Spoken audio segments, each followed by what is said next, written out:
सत्संग सुनने के क्या लाभ होते हैं? आइए साथ संगत जी जानते हैं इस सुंदर विचार के माध्यम से।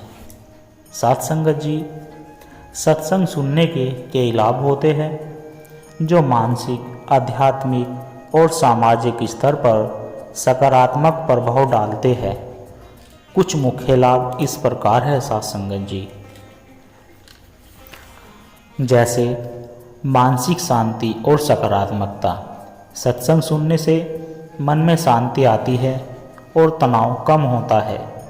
नकारात्मक विचार दूर होते हैं और सकारात्मक सोच विकसित होती है। आध्यात्मिक उन्नति।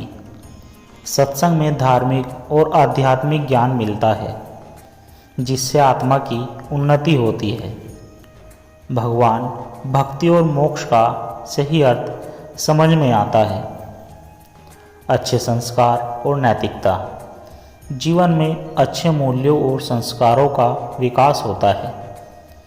अहंकार, क्रोध, ईर्ष्या जैसी बुरी आदतें कम होती है। संगति का प्रभाव। संतों और ज्ञानी जनों की संगति से जीवन अनुशासन और पवित्रता आती है। अच्छे लोगों के साथ रहने से जीवन का सही मार्गदर्शन मिलता है। आत्मज्ञान और जीवन की समझ। सत्संग से हमें अपने जीवन का सही उद्देश्य समझने में सहायता मिलती है। जन्म, मृत्यु और कर्म के रहस्यों को जानने का अवसर मिलता है। भक्ति और श्रद्धा में वृद्धि। ईश्वर के प्रति प्रेम और विश्वास बढ़ता है। पूजा, ध्यान और जप करने की प्रेरणा मिलती है। मानसिक और शारीरिक स्वास्थ्य। सत्संग सुनने से मन प्रसन्न रहता है जिससे शारीरिक स्वास्थ्य भी अच्छा रहता है। चिंता और अवसाद से राहत मिलती है। सामाजिक सौहार्द और सेवा भावना। सत्संग से परोपकार, दया और सेवा की भावना जागृत होती है। समाज में प्रेम और भाईचारा बढ़ता है। सत्संग सुनना सिर्फ धार्मिक क्रिया नहीं है, बल्कि यह जीवन जीने की कला सिखाता है। यह हमें आत्मिक आनंद, मानसिक शांति और सकारात्मक दृष्टिकोण प्रदान करता है, जिससे हमारा जीवन सुखमय और संतुलित बनता है। साथ संगत जी,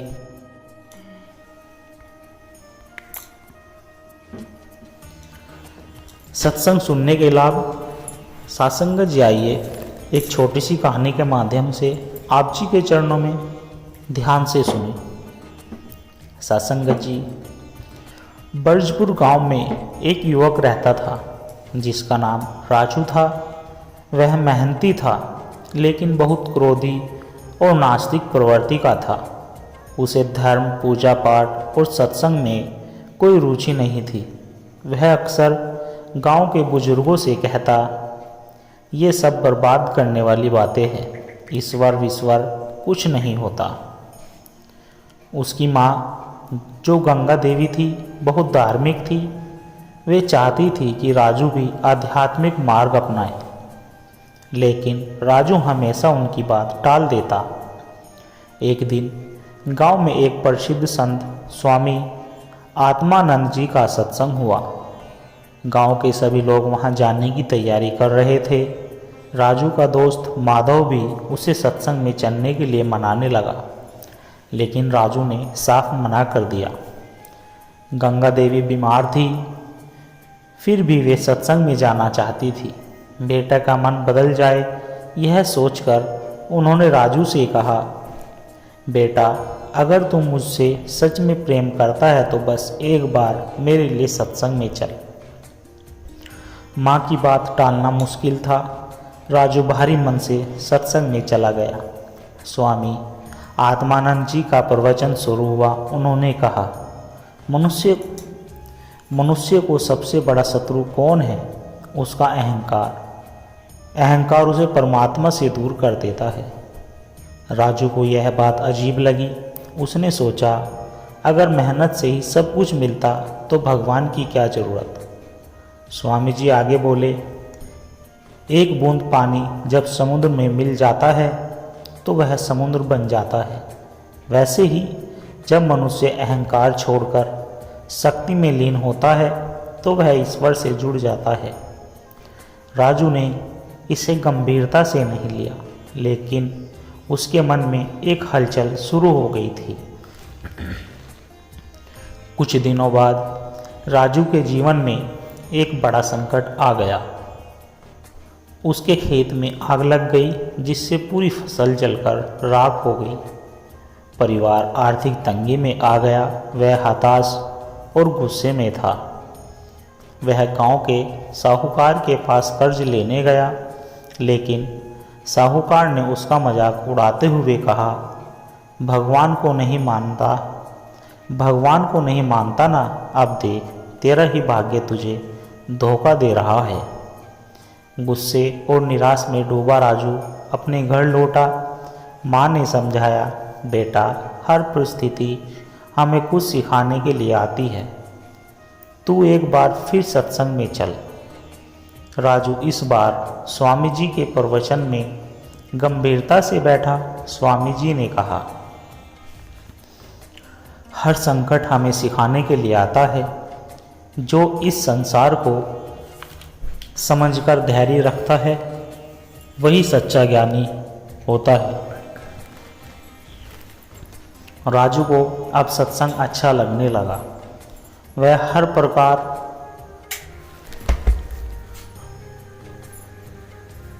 प्रवचन में जाने लगा। धीरे धीरे उसमें बदलाव आने लगा। अब वह क्रोध कम करता, लोगों से प्रेम से बात करता, ईश्वर के प्रति श्रद्धा रखने लगा।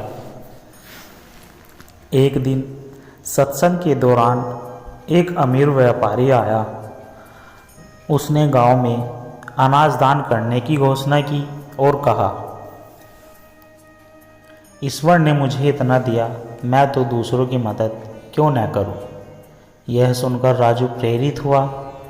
उसने मेहनत से अपने खेत को फिर से तैयार किया और अपने जीवन को एक नई दिशा दी।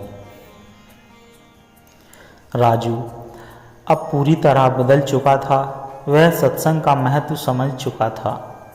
एक दिन वही साहूकार जो उसे ताने मारता था, खुद परेशान होकर राजू के पास मदद मांगने आया।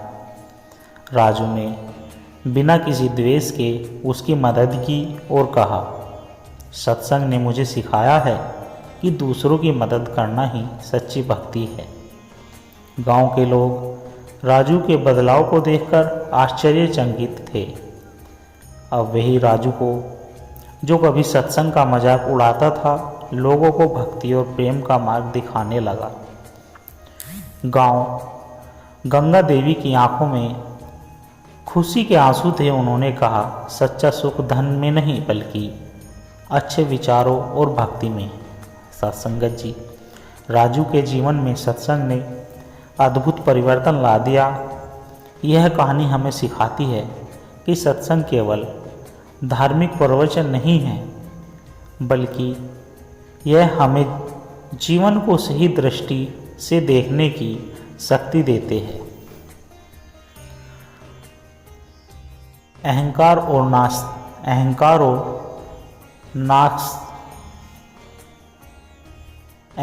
को दूर रखना चाहिए। कठिनाइयों को धैर्य और समझदारी से सहन करना चाहिए। सच्चा सुख सेवा और प्रेम में है। सत्संग जीवन को सकारात्मक दिशा में मोड़ सकता है। सत्संगत जी, रोशनी की ओर। शहर में रहने वाला समीर एक युवा इंजीनियर था। अच्छी नौकरी, बड़ा घर और आरामदायक जीवन सब कुछ था, लेकिन फिर भी वह भीतर से खाली महसूस करता था। हर रोज की भागदौड़, तनाव, प्रतिस्पर्धा और अनजाने डर से उसे अंदर से कमज़ोर बना दिया। छोटी छोटी बातों पर गुस्सा आ जाता, परिवार के साथ समय बिताने का मन नहीं करता, दोस्तों से भी दूरी बन गई। रात में जब भी वह सोने जाता तो घड़ी की टिक टिक सुनता और सोचता, मैं इतनी मेहनत कर रहा हूँ फिर भी खुश क्यों नहीं हूँ। एक दिन ऑफिस में अचानक चक्कर खाकर गिर पड़ा। डॉक्टर ने जांच के बाद बताया कि उसकी परेशानी मानसिक तनाव के कारण है। डॉक्टर बोले, समीर तुम्हें आराम की ज़रूरत है, दवाइयाँ मदद करेगी लेकिन असली हल तुम्हें खुद खोजना होगा। समीर को लगा शायद मैं अपनी ज़िंदगी गलत तरीके से जी रहा हूँ। वह अपने कॉलेज के गुरुजी महेश सर से मिला। वे अब एक आश्रम में रहते थे। समीर ने अपनी परेशानी बताई। महेश सर मुस्कुराकर बोले, तुम्हें सत्संग सुनना चाहिए, शायद वही तुम्हें अपने सवालों के जवाब मिलेंगे। समीर को यह विचार अजीब लगा, लेकिन उसने इसे आजमाने का फैसला किया। अगले रविवार समीर एक प्रसिद्ध संत स्वामी विवेकानंद जी के सत्संग में गया। स्वामी जी ने कहा, हम सब बाहर की दुनिया में सुख खोजते हैं, लेकिन असली सुख अंदर होता है। जब मन शांत होगा तभी जीवन सुंदर लगेगा। फिर उन्होंने एक छोटी सी कहानी सुनाई। कहानी कुछ इस प्रकार थी। सत्संगत जी, एक मछली समुद्र में थी, लेकिन उसे लगा कि उसे पानी की तलाश करनी चाहिए। वह इधर उधर भटक रही थी, लेकिन असली शांति तब मिली जब उसने समझा कि वह पहले से ही पानी में थी। समीर को यह बात अंदर तक छू गई। उसने सोचा, मैं भी बाहर सुख ढूंढ रहा हूँ, लेकिन असली शांति तो मेरे भीतर होनी चाहिए। समीर अब हर हफ्ते सत्संग में जाने लगा। धीरे धीरे उसमें बदलाव आने लगे। अब वह छोटी छोटी बातों पर गुस्सा नहीं करता था। तनाव कम होने लगा और मन शांत रहने लगा। परिवार के साथ समय बिताने लगा। ऑफिस में भी उसका प्रदर्शन बेहतर हो गया। एक दिन उसकी मुलाकात एक गरीब बच्चे रोहित से हुई, जो स्टेशन पर भीख मांग रहा था। समीर ने उससे पूछा, तुम्हें क्या चाहिए? रोहित बोला, बस कोई प्यार से मुझसे बात कर ले, वही बहुत है। यह सुनकर समीर की आंखों में आंसू आ गए। उसने रोहित को अपने साथ रखा, उसकी पढ़ाई का खर्च उठाया और उसे एक अच्छा जीवन देने की ठानी। अब समीर की ज़िंदगी पूरी तरह बदल गई थी। वह समझ गया था कि सच्चा सुख पैसे में नहीं, मन की शांति में है। दूसरों की मदद करने से आत्मसंतोष मिलता है। क्रोध, चिंता और तनाव सिर्फ भ्रम है। वह अब हर रविवार सत्संग सुनता और दूसरों को भी प्रेरित करता। एक दिन जब वह अपने ऑफिस के दोस्तों को सत्संग के बारे में बता रहा था, तो एक दोस्त ने कहा, पहले तुम सिर्फ पैसे कमाने के बारे में सोचते थे, अब तुम दूसरों की मदद क्यों कर रहे हो? समीर मुस्कुराया और बोला, क्योंकि मैंने समझ लिया है कि जीवन का असली सुख सिर्फ अपने लिए नहीं बल्कि दूसरों के लिए जीने में है। गुरुजी ने सही कहा था, सत्संग सिर्फ प्रवचन नहीं बल्कि एक नया जीवन देने वाला अनुभव है। सत्संगत जी समीर की कहानी हमें सिखाती है कि सत्संग सुनने से तनाव और चिंता कम होती है, मन की शांति बढ़ती है, सकारात्मक सोच विकसित होती है। सकारात्मक सोच विकसित होती है, दूसरों की मदद करने की प्रेरणा मिलती है, जीवन का असली अर्थ समझ में आता है। सत्संग ने समीर की ज़िंदगी बदल दी। सत्संगत जी, खोज आत्मा की। कभी कभी जीवन में ऐसा समय आता है जब सब कुछ होते हुए भी हमें अधूरापन महसूस होता है। सत्संगत जी, इस कहानी का नायक अर्जुन भी इसी द्वंद्व से गुजर रहा था। यह उसकी आत्मा की खोज की यात्रा है जो उसे एक बार अनजाने रास्ते पर ले जाती है। सत्संगत जी, अर्जुन एक सफल बिजनेसमैन था। बड़े बड़े कॉन्टैक्ट, उस ऊंची इमारतें, शानदार गाड़ियाँ, उसके पास सब कुछ था। लेकिन एक चीज़ की कमी थी, आंतरिक शांति। हर रात जब वह अकेला बैठता तो मन में एक अजीब सा खालीपन महसूस करता। एक दिन उसकी पत्नी समीरा ने पूछा, अर्जुन, तुम खुश क्यों नहीं लगते? तुम्हारे पास सब कुछ है, फिर भी तुम्हारी आंखों में बेचैनी क्यों दिखती है? अर्जुन ने गहरी सांस ली और कहा, शायद मैं खुद को ही नहीं जानता। समीरा ने सुझाव दिया, कुछ दिन के लिए कहीं घूम आओ, शायद मन को शांति मिले। यह विचार अर्जुन को अच्छा लगा, लेकिन घूमने का विचार उसे आकर्षित नहीं कर रहा था। उसे कुछ और चाहिए था। अर्जुन को अचानक एक पुराने दोस्त महेश का फ़ोन आया, जो पिछले 5 साल से आध्यात्मिक जीवन जी रहा था। महेश ने कहा, अगर सच में खुद को खोजना चाहते हो तो हिमालय आओ। अर्जुन ने झट से टिकट बुक करा ली। वह अपना आलीशान जीवन छोड़कर पहाड़ों की ओर निकल पड़ा। हिमालय पहुंचने पर ठंडी हवाओं ने उसका स्वागत किया। वहां उसे एक वृद्ध सन्यासी स्वामी सद्गुरु मिले।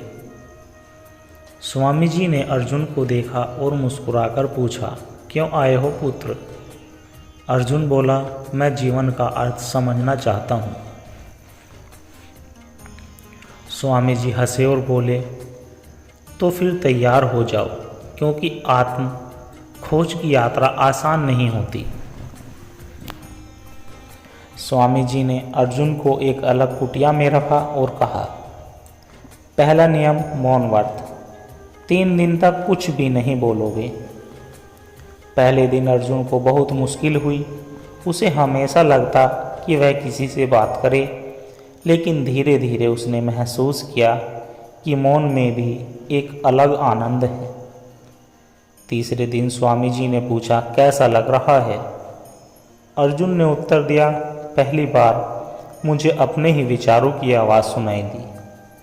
स्वामी जी बोले, यही पहला कदम है आत्म खोज का। जब तुम खुद से बात करना सीख जाओगे, तब तुम ईश्वर से भी बात कर सकोगे। एक दिन अर्जुन ने एक साधु को ध्यान में देखा। वह बिल्कुल स्थिर बैठा था, मानो समय थम गया हो। अर्जुन ने स्वामी जी से पूछा, भक्ति का असली अर्थ क्या है? स्वामी जी बोले, भक्ति मतलब केवल मंत्र जपना नहीं, बल्कि अपने अहंकारों को मिटाना है। अर्जुन को यह बात समझ नहीं आई। तब स्वामी जी ने उसे एक छोटी सी कहानी सुनाई। एक बार एक भक्त ने भगवान से कहा, मैं आपको बहुत प्यार करता हूँ। भगवान ने उत्तर दिया, अगर प्यार करते हो तो खुद को मिटा दो, क्योंकि जब तक मैं रहेगा तब तक तुम और मैं अलग रहोगे। अर्जुन अब धीरे धीरे चीज़ों को समझने लगा था। एक रात अर्जुन अकेले नदी किनारे बैठा था। अचानक उसे महसूस हुआ कि वह कोई अर्जुन नहीं है, वह सिर्फ एक आत्मा है जिसने इस शरीर को धारण किया है। उसने पहली बार अपने भीतर एक अद्भुत शांति महसूस की। सुबह वह स्वामी जी के पास गया और बोला, अब मैं समझ गया कि मैं कौन हूँ। स्वामी जी बोले, अब तुम वापस जाओ, क्योंकि असली परीक्षा हिमालय में नहीं संसार में है। अर्जुन वापस शहर लौटा, लेकिन अब वह पहले जैसा नहीं था। वह अब पैसों के पीछे नहीं भागता था, बल्कि कर्म को पूजा मानकर काम करता था। गुस्सा और अहंकार खत्म हो चुका था। उसके चेहरे पर अब एक अलग तेज था। एक दिन समीरा ने पूछा, तुम इतने बदले कैसे? अर्जुन ने मुस्कुराकर कहा, मैं खुद को खोज लिया। मैंने खुद को खोज लिया है। अब मैं जानता हूँ कि असली सुख बाहरी चीज़ों में नहीं, बल्कि अंदर की शांति में है। सत्संगत जी है कहानी हमें सिखाती है, सच्चा सुख बाहरी चीज़ों में नहीं, आत्मज्ञान में है। मौन और ध्यान हमें खुद को समझने में मदद करते हैं। भक्ति का अर्थ केवल पूजा नहीं बल्कि अहंकार को त्यागना है। असली परीक्षा हिमालय में नहीं बल्कि दुनिया के बीच रहकर शांति बनाए रखने में है। खोज आत्मा की कोई बाहरी यात्रा नहीं बल्कि एक आंतरिक यात्रा है। क्या आप भी तैयार हैं अपनी आत्मा को खोजने के लिए? सासंगत जी, दास के द्वारा कहे गए आध्यात्मिक कहानी विचार और सत्संग विचार यदि आप जी को अच्छे लगे हो तो वीडियो को लाइक, कमेंट, शेयर और हमारे चैनल को सब्सक्राइब जरूर कर दे और दास को आशीर्वाद दे कि हर रोज़ ऐसे ही आप जी के चरणों में प्रेरणादायक कहानी विचार, सत्संग विचार और अच्छी अच्छी साखी लेकर आता रहूं। सासंगत जी, प्यार से कहना, धन निरंकार जी।